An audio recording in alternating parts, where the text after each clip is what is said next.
Bismillahirrahmanirrahim. Assalamualaikum warahmatullahi wabarakatuh. Bismillah, alhamdulillah, wassalatu wassalamu ala habibillah Sayyidina Muhammad ibn Abdillah wa ala alihi wa sahbihi wa mawalah. Subhanaka la ilma lana illa ma 'allamtana innaka antal alimul hakim. ولا حول ولا قوة إلا بالله العلي العظيم. اللهم رب اشرح لنا صدورنا ويسر لنا أمورنا واحلل عقدة من ألسنتنا يفقه أقوالنا. اللهم فكهنا في الدين وعلمنا التأويل. اللهم ألهمنا مراشد أمورنا وأعذنا من شرور أنفسنا برحمتك يا رب العالمين والحمد لله رب العالمين. Alhamdulillah, alhamdulillah. Apa khabar sahabat-sahabat semua? Selamat petang. Salam pertemuan dalam program Masya, dan kita berada pada siri dan bahagian yang ke-15 pada petang ini. Mudah-mudahan menjadikan kita beroleh peringatan, beroleh pengajaran, dan dapat melakukan lebih ketaatan kepada Allah Subhanahu wa taala.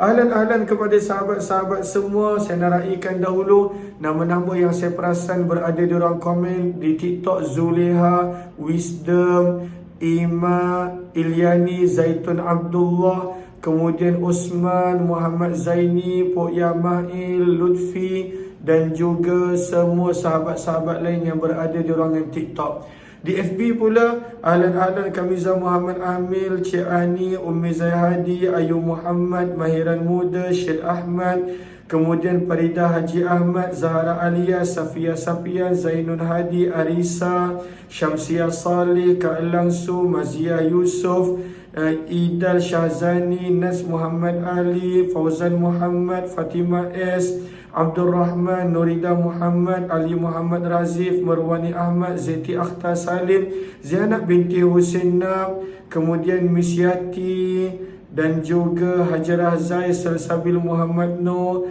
serta Nur Aisyah, Aziza Iza, Habibah Suib, Nasimah Sano, Maskana Abu Bakar, Firman Wahyudi, Ummu Fatihah, Jamilah Ihsan, Masya Allah, dan juga Habsyah Abdul Rahman. Terima kasih banyak-banyak Kak Jamilah Ihsan, Nasimah Az-Zahra, Zabaria, Dipa Miko, Kak Anina, Zuraida Osman, dan juga semua sahabat-sahabat yang lain. Ahlan kepada semua. Rin Lili, Waalaikumsalam warahmatullahi wabarakatuh. Mohon jasa baik untuk kita perbetulkan dahulu niat kita. Moga-moga apa jua yang kita lakukan adalah kerana Allah Subhanahu wa taala. Nawaitu ta'alluma wa ta'lim wa tadhakkura wa tadhkir wa naf'a wal intifa' wal ifadata wal istifada wal hatha 'ala tamassuki bi kitabillah wa sunnati Rasulillah sallallahu alaihi wasallam wad du'a ila al huda wad dalalati 'ala al khair ibtigha'a wajhillah wa mardatihi wa qurbihi wa thawabihi. Amin amin ya rabbal alamin. Mohon jasa sebagai sahabat-sahabat untuk bantu share, bantu untuk kongsi, bantu untuk sebar luas tag rakan-rakan yang lain. Mudah-mudahan lebih ramai yang beroleh manfaat, insya-Allah. Kita dah tiba pada buku Mahsyar. Kita sedang membaca buku Mahsyar, Something to Remember, buku Mahsyar, dan kita berada pada siri yang ke-15, muka surat yang ke-67. Muka surat yang ke-67. Lalu kita telah selesai alam roh. Kita telah selesai beberapa perbincangan tentang alam roh, daripada menceritakan perjanjian yang dilupakan, daripada menceritakan tentang roh kita selesa dengan orang tertentu dan tidak selesa dengan orang yang tertentu, maka apa sebabnya. Dan kemudian kita telah mula masuk berkenaan tentang alam rahim, alam yang kedua. Dan di sinilah penulis mula pada waktu itu mengingatkan kita untuk berbakti kepada orang tua kita. Maka kata penulis, engkau bayangkan betapa susahnya seorang yang bernama ibu mengandung dan melahirkan engkau. Sangat susah. Kesakitan yang tak dapat digambarkan, kesakitan yang pada waktu itu tak dapat nak disebutkan. Dan itulah situasi ibu kita ketika mana nak melahirkan kita. Namun kata penulis, tetapi sepanjang umur dan hayat engkau di dunia ini, cuba engkau fikirkan apakah jasa dan budi engkau terhadap ibu engkau selama ini. Apa yang kita dah buat? Apakah jasa, apakah kelakuan, apa yang telah kita buat untuk ibu bapa kita? Yang mana kalaulah kita berbuat kebaktian sepanjang usia kita, sampailah ibu bapa kita meninggal dunia, kita sebenarnya tak mampu pada waktu itu nak membalas jasa mereka. Tak mampu.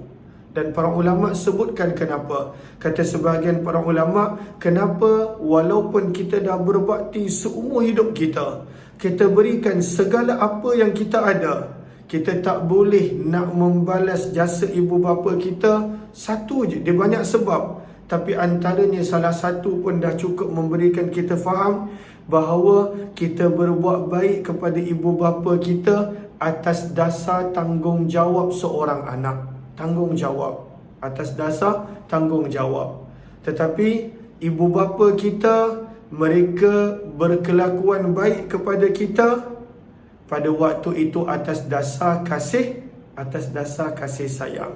Pada waktu itu ibu bapa kita buat baik kepada kita atas dasar kasih sayang.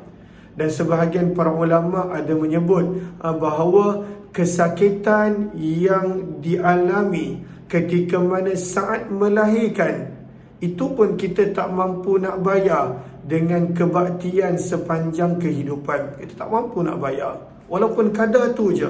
Dan selepas tu mungkin ibu bapa kita tak buat apa-apa untuk kita, tetapi kesakitan, keperitan, pengorbanan ketika mana saat melahirkan, maka walaupun kita berbakti seluruh kehidupan, itu pun kita tak mampu nak bayar dan pada waktu itu nak ganti. Maka inilah yang patut kita muhasabahkan. Perenggan yang kedua, muka surat 67. Maka kata penulis, pernahkah engkau mengguris dan menyakiti hatinya, hati seorang ibu? Pernah tak? Pada waktu itu kita membuat ibu kita menangis. Kita buat ibu kita pada waktu itu sakit hati dia, kecewa perasaan dia. Pernahkah engkau tidak mengindahkan dia? Pernah tak ibu kita panggil, kita buat tak tahu? Ibu kita pada waktu itu suruh buat sesuatu, kita buat dono je, kita buat tak tahu. Pernah tak? Pernahkah engkau tidak mendengar kata-katanya? Atau pernahkah engkau menitiskan air matanya? Maka kata beliau, janganlah sesekali engkau membuatkan hatinya terluka. Jangan kita pada waktu itu bila bercakap dengan ibu bapa pun, Al-Quran sebutkan di dalam suratul Isra. Al-Quran sebutkan di dalam suratul Isra. Kita boleh lihat dalam gaya bila kita nak bercakap dengan ibu bapa pun, Al-Quran sebutkan dalam surah Isra, surah yang ke-17. Dalam surah yang ke-17, maka Al-Quran sebutkan, nanti kita akan baca ayat ni nanti, pada ayat yang ke-23 dan 24. Bagaimana pada ayat yang ke-23 Al-Quran sebutkan, fala takul lahuma uff. Pada waktu itu jangan berkata ish pun jangan uff. Pada waktu itu apa-apa perkataan yang boleh mengguriskan perasaan. Untuk orang Arab uff, tapi untuk bahasa mudah kita ish. Maka Al-Quran kata, ish pun jangan, pun jangan, itu pun jangan. Apa-apa pun yang pada waktu itu boleh mengguriskan perasaan ibu bapa, jangan. Fala takul lahuma uff. Yang kedua, wala tanharhuma, dan janganlah kamu menengking ibu bapa. Jangan pada waktu itu tengking. Ish, mak ni benda mudah pun tak boleh buat ke? Jangan. Mak ni hanya tahu menyusahkan orang ke? Menyusahkan orang sahaja? Jangan. Ayah ni dah kata dah jangan keluar rumah, kenapa buat juga? Jangan. Wala tanharhuma, jangan kita tengking. Maka bagaimanakah Al-Quran pandu kita untuk bercakap dengan ibu bapa? Pada ayat yang ke-23 surah yang ke-17, wa qul lahuma qawlan karima. Karima maksudnya memuliakan, percakapan yang memuliakan ibu bapa, ucapan yang memuliakan mereka. Hari ini kita bila bercakap, perkataan yang memuliakan hanya pada orang yang ada jawatan. Ya Datuk, ya Tan Sri, ya Puan Sri. Itu yang kita muliakan kadang-kala. Sebab itu yang kadang-kala kita harapkan sesuatu daripada mereka. Tapi sebenarnya qaulan karimah, ucapan memuliakan. Pada waktu itu Allah perintahkan untuk berinteraksi dengan ibu bapa kita, bercakap dengan keadaan memuliakan mereka, hinakan diri kita untuk mereka. Sebab itu pada ayat yang ke-24 Allah perintahkan wakhfid lahuma janahal dhul. Pada waktu itu rendahkanlah diri kamu dengan penghinaan kepada untuk ibu bapa kamu. Dan inilah yang mana kita nak lihat sebentar nanti. Kita akan baca ayat ni nanti pada muka surat. Yang ni yang lain. Yang ni surah Luqman. Jadi kita boleh jadikan rujukan surah 17 ayat 23 dan 24. Maka kata penulis, bagaimana kita nak melayani ibu bapa kita? Berikanlah perhatian dan kasih sayang engkau kepadanya. Kenapa? Kerana dialah syurga engkau. Ibu bapa kita adalah syurga kita. Nanti akan dibawakan riwayat Tabrani. Syurga kita adalah ibu bapa kita. Kejap lagi kita akan baca riwayat Imam At-Tabrani. Keridaan Allah terletak pada ibu bapa, dan itu hadis yang kita dah ulang berkali-kali. Ridha Rabbi fi ridhal walidain wa sukhtur Rabbi fi sukhtil walidain. Keridaan Allah terletak pada keridaan ibu bapa. Kemurkaan Allah terletak pada kemurkaan ibu bapa. Maka keridaan Allah terletak pada ibu bapa. Kemudian syurga pada waktu itu terletak pada ibu bapa. Banyak sebenarnya yang Allah letakkan pada ibu bapa kita, dan sebenarnya itulah ujian untuk kita. Itu ujian untuk kita. Setiap orang dia mesti pada waktu itu ada sedikit sebanyak cabaran dengan ibu bapa dia.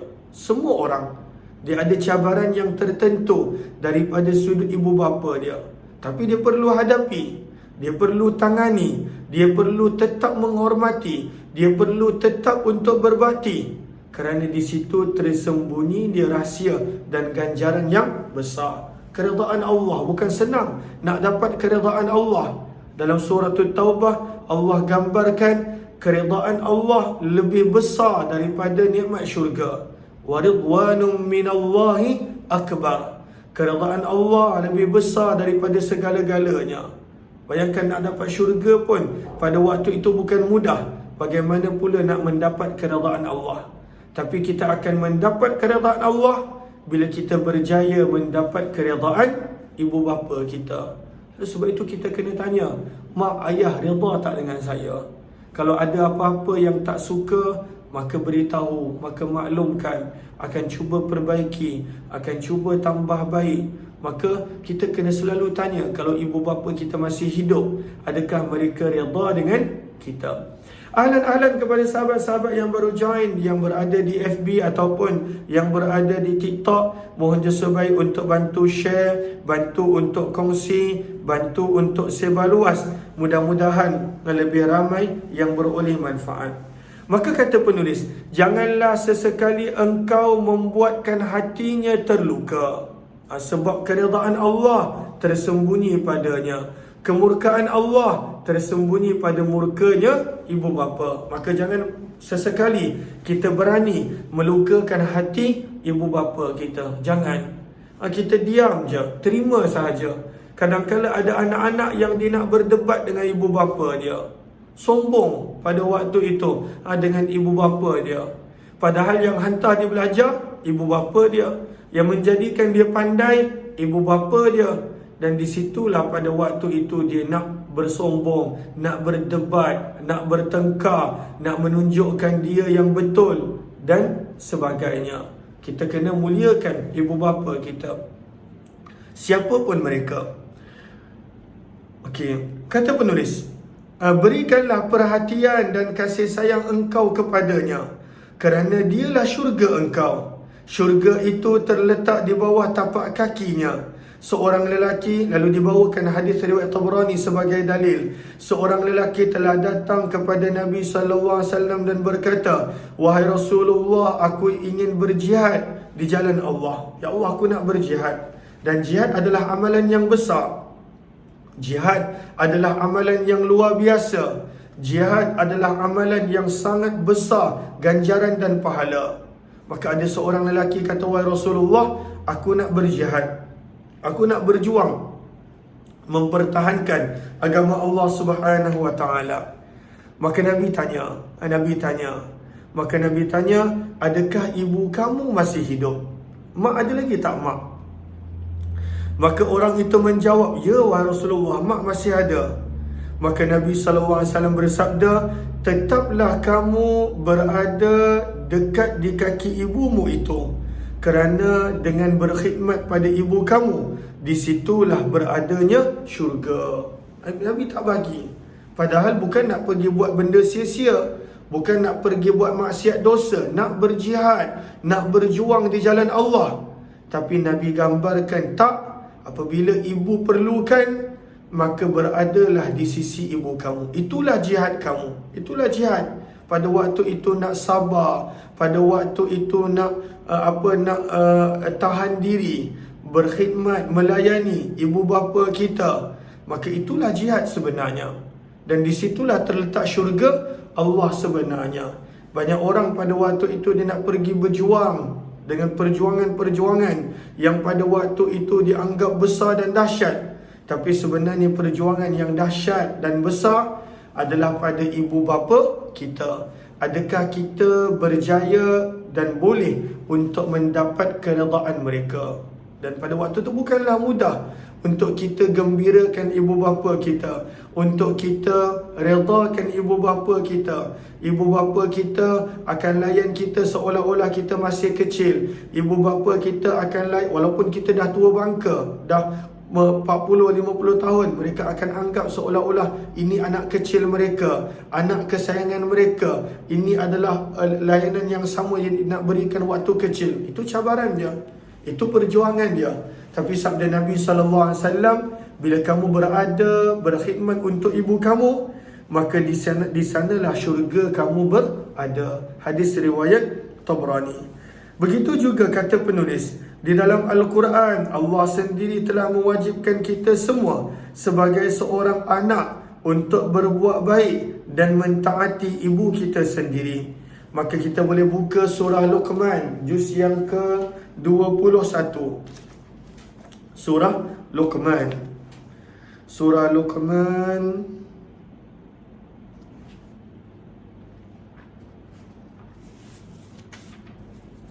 surah yang ke-31. Surah yang ke-31 pada ayat yang ke-14. Maka firman Allah Subhanahu wa taala, "Wa wassaynal insan," dan kami telah berpesan kepada manusia dengan pesanan, dengan wasiat. Apakah pesanan yang Allah ingatkan? Biwalidai, hendaklah manusia berbakti pada ibu bapa dia. Ini pesanan Allah.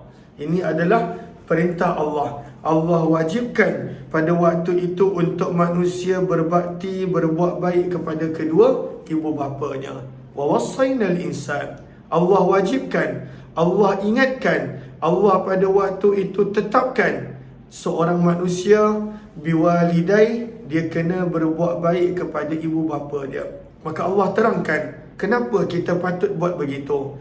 Hamalathu ummuhu wahnan ala wahnin. Firman Allah Subhanahu wa taala, ibunya telah mengandungkannya dengan menanggung kelemahan demi kelemahan daripada awal mengandung hingga akhir menyusunya.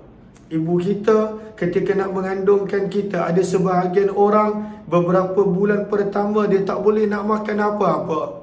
Makan muntah, makan muntah, makan muntah. tapi dia tetap bersabar untuk kita, untuk anak yang berada di dalam kandungan dia. Ketika mana bayi telah mula membesar, maka pada waktu itu macam-macam yang dia tak boleh lakukan.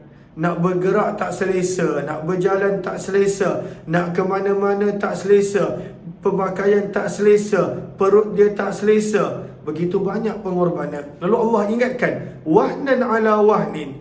Ibu kamu bawa kamu, ibu kamu pada waktu itu mengandungkan kamu dalam keadaan kelemahan demi kelemahan. Dan pada waktu itu dia masih bersabar. Dia pada waktu itu masih kerana sayangkan anaknya, pada waktu itu menanggung semua kesulitan. Bukan sekadar itu, ada bayi yang wafisaluhu fi amain, pada waktu itu disusukan selama 2 tahun. Dalam mengandung pada waktu itu 9 bulan lebih. Ketika mana melahirkan, sakitnya tak terperi. Lepas dah lahirkan, kena susukan lagi untuk tempoh 2 tahun. Ada yang pada waktu itu menyusukan lebih daripada 2 tahun. Tak nak cerai susu, tak nak pisah susu. Ini pengorbanan pada waktu itu ibu bapa. Lalu Allah minta satu je. Wa wasainal insana biwalidayhi husna. Wa wasainal insana biwalidayhi, hendaklah berbakti pada ibu bapa. Allah tak minta banyak pun, berbakti je. Gembirakan mereka, bahagiakan mereka, jaga cara percakapan dengan mereka. Sebab belum tentu kamu mampu buat apa yang mereka telah buat untuk kamu. Kemudian firman Allah, anishkurli, dengan kamu berbakti kepada ibu bapa kamu, sebenarnya hendaklah kamu bersyukur kepadaku. Itu adalah antara cara kita bersyukur kepada Allah. Dan Allah ingatkan juga, waliwalidaika, Allah letak sebelah-sebelah. Dan bersyukurlah juga, hargailah pada waktu itu ibu bapa kamu. Hargai Allah, hargai ibu bapa. Anishkurli waliwalidai. Pada banyak tempat dalam Al-Quran, Allah letak sebelah-sebelah. Taat kepada Allah, berlaku baik pada ibu bapa. Wa qada rabbuka alla ta'budu illa iyyah wa bil walidaini ihsana. Sama juga sini, hargai nikmat Allah, hargai susah payah ibu bapa. Anishkurli wa liwalidaik. Maka ini adalah peringatan sebenarnya untuk kita daripada Al-Quran, yang mana akhirnya kalaulah kita tak buat, kita tetap kena jumpa dengan Allah. Ilayyal masir. Pada waktu itu kita akan nampak bagaimana pembalasan yang Allah sediakan untuk kita. Maka kata penulis, sekarang engkau pejamkanlah mata engkau dan cuba engkau ingat kembali akan dosa-dosa, kesalahan-kesalahan yang mungkin pernah engkau lakukan terhadap ibu dan ayah engkau. Jika mereka masih hidup, mohonlah keampunan daripada mereka dan sentiasalah memohon doa mereka untuk diri engkau. Jika mereka telah meninggal dunia, engkau cubalah untuk terus menjadi anak yang salih ataupun salihah, agar mereka sentiasa tersenyum gembira kerana melihat engkau menjadi seorang hamba Allah yang berjaya. Perbanyakkanlah juga berdoa untuk ibu bapa yang telah meninggal dunia. Mudah-mudahan mereka yang telah meninggal dunia tenang dan bahagia di alam sana. Maka ini adalah konteks muhasabah. Kita kalau tak muhasabah, maka kita rasa kita perfect, sempurna, tak ada salah dan dosa. Itu manusia. Cepatnya lupa, apa dia buat dosa pun dia lupa. Apa dia buat dosa pun dia lupa. Maka bila lupa, bagaimana pada waktu itu nak bertaubat? Maka sebab itu kita perlu muhasabah. Perlu ada waktu yang mana kita tutup mata kita, asingkan seketika diri kita daripada kesibukan dunia. Dan pada waktu itu tanya balik, pernah tak aku sakiti buat ibu dan ayah aku? Pernah tak? Dan sebenarnya jawapan dia mesti ada. Jawapan dia mesti ada. Cuba kita je buat-buat lupa. Pernah tak aku sakiti mak dan ayah aku? Mak dan ayah pada waktu itu dia minta tolong benda yang penting, tetapi pada waktu itu aku yang marah mereka. Contoh, pernah tak? Dan kita tak pernah minta maaf pun selepas daripada itu. tak pernah minta maaf pun. Tak pernah pada waktu itu jumpa minta maaf. Kita buat-buat lupa. Namun kadang-kala perasaan yang terguris pada ibu bapa kita, mereka tak pernah lupa pun sebenarnya. Mereka tak lupa. Dan itu yang kadang-kala ada masalah dalam kehidupan kita. Kita buat macam-macam pada ibu bapa kita dan tak minta maaf pun. Kita carry on hidup kita macam biasa. Dan sebab kesalahan pada ibu bapa kita yang kita tak minta maaf itulah kita banyak masalah dalam hidup kita. Kita sendiri ada isu dalam rumah tangga kita mungkin. Kita sendiri ada isu dengan anak-anak kita mungkin. Kita sendiri ada masalah dekat tempat kerja. Sebab ibu bapa tak lupa. Sahabat-sahabat yang jadi ibu bapa ni pun kadang-kala bila anak guriskan perasaan tu, adakah lupa? Tak lupa. Tapi pada waktu itu kita diam je. Dan anak-anak pun, macam kita sebagai anak pun, kita buat dono je. Kita buat tak tahu je. Sebab itu Al-Quran ajar, dalam Fawaidul Quran, Al-Quran ajar bagaimana pada waktu itu kita lihat cara bercakap Nabi Ibrahim kepada Azar yang mengatakan itu ayahnya. Ada para ulama tafsir kata Azar tu pakcik dia.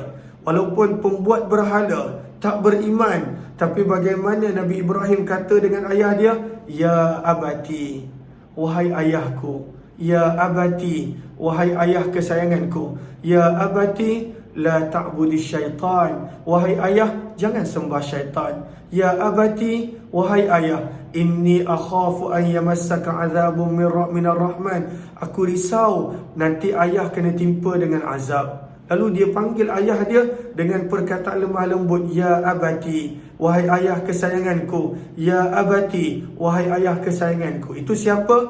Nabi Ibrahim. Sebab itu bila kita lihat, bila Nabi Ibrahim ada anak, Nabi Ismail, dan pada waktu itu anak tu nak kena sembelih, maka apa jawapan anak dia kepada Nabi Ibrahim? Nabi Ibrahim layan ayah dia dengan baik. Tetapi apa ketika mana dia dapat anak, maka sama, anak dia pun layan ayah dia dengan baik. Maka pada waktu itu kata, ya abati, anak dia Nabi Ismail kata, ya abati, wahai ayah kesayanganku, if'al ma tu'mar, sembelihlah aku seperti mana yang Allah perintahkan, satajiduni insya'allahu minas sabirin, nescaya engkau akan mendapati aku di kalangan orang yang sabar. Maka kata para ulama tafsir, lihat bagaimana Allah balas Nabi Ibrahim layan ayah dia dengan baik walaupun ayahnya tak beriman. Tetapi maka Allah balas anaknya pun pada waktu itu adalah anak yang baik, melayan ayahnya dengan baik. Sebab itu sabda Nabi SAW, birru aba'akum taburrukum abna'ukum, buat baiklah kepada ayah kamu, ayah dan ibu kamu, nescaya anak-anak kamu akan berbuat baik kepada kamu. Maka perlu untuk kita berbakti kepada ibu bapa kita. Maka sebab itu kalaulah ibu bapa kita masih hidup, minta maaf.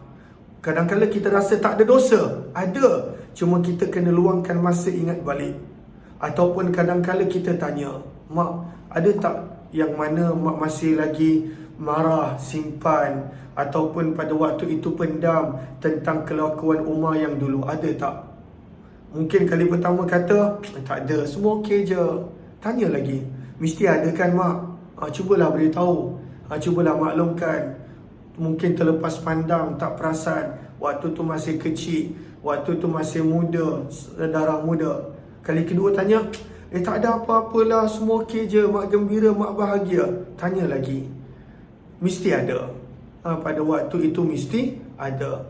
Yang kadang-kadang ibu tu terasa, sama ada perbuatan kita, gaya kita, bahkan kadang-kadang riak wajah kita, mesti ada. Dan pada waktu tu kita minta maaf. Mudah-mudahan Allah akan permudahkan segala urusan kita. Bila kita dah tinggalkan alam rahim, maka mulalah kita masuk pada dunia yang sementara. Muka surat 71 kita akan sambung pada pertemuan berikutnya insya-Allah. Esok tak ada hayati Quran, namun ada program Tanyalah Ustaz pada jam 6.30 hingga 8.30. Jemput kepada sahabat-sahabat yang berkelapangan untuk bersama. Mudah-mudahan adanya manfaat insya-Allah. Terima kasih kepada semua. Apa yang baik daripada Allah, yang tidak daripada kelemahan diri serta kekurangan ilmu. Jika ada yang ingin untuk membuat pembelian buku mahsyar, boleh tekan link yang berada di ruang komen. Jumpa lagi. Assalamualaikum warahmatullahi wabarakatuh. Kalau rasa bermanfaat, mohon bantu share, kongsi dan sebarluaskan.